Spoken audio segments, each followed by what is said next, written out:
Thank you, Chairman Durbin, Ranking Member Graham, and members of the committee.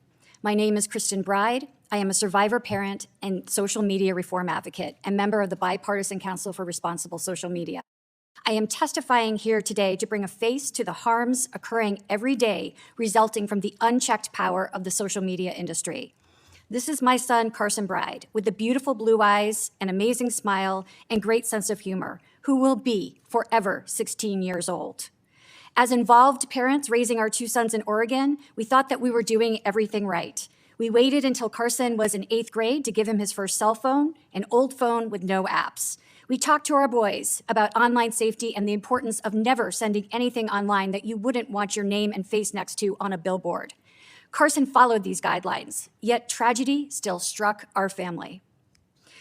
It was June 2020. Carson had just gotten his first summer job making pizzas, and after a successful first night of training, he wrote his upcoming work schedule on our kitchen calendar. We expressed how proud we were of him for finding a job during the pandemic. In so many ways, it was a wonderful night, and we were looking forward to summer.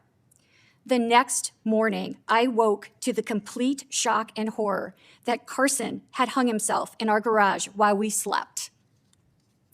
In the weeks that followed, we learned that Carson had been viciously cyberbullied by his Snapchat friends, his high school classmates who were using the anonymous apps YOLO and LMK on Snapchat to hide their identities. It wasn't until Carson was a freshman in high school that we finally allowed him to have social media, because that was how all the students were making new connections. What we didn't know is apps like YOLO and LMK were using popular social media platforms to promote anonymous messaging to hundreds of millions of teen users. After his death, we discovered that Carson had received nearly 100 negative, harassing, sexually explicit, and humiliating messages, including 40 in just one day. He asked his tormentors to swipe up and identify themselves so they could talk things out in person. No one ever did. The last search on his phone before Carson ended his life was for hacks to find out the identities of his abusers.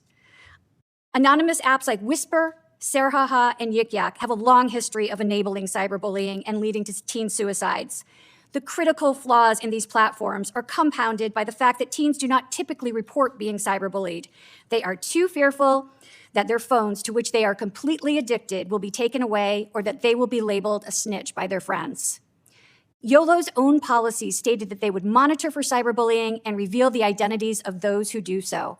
I reached out to YOLO on 4 separate occasions in the months following Carson's death, letting them know what happened to my son and asking them to follow their own policies. I was ignored all 4 times. At this point, I decided I needed to fight back. I filed a national class action lawsuit in May 2021 against Snap Inc., YOLO, and LMK. We believe Snap Inc. suspended YOLO and LMK from their platform because of our advocacy. However, our complaint against YOLO and LMK for product liability design defects and fraudulent product misrepresentation was dismissed in the Central District Court of California last month, citing Section 230 immunity. And still, new anonymous apps like NGL and Send It are appearing on social media platforms and charging teens subscription to reveal the messenger or provide useless hints.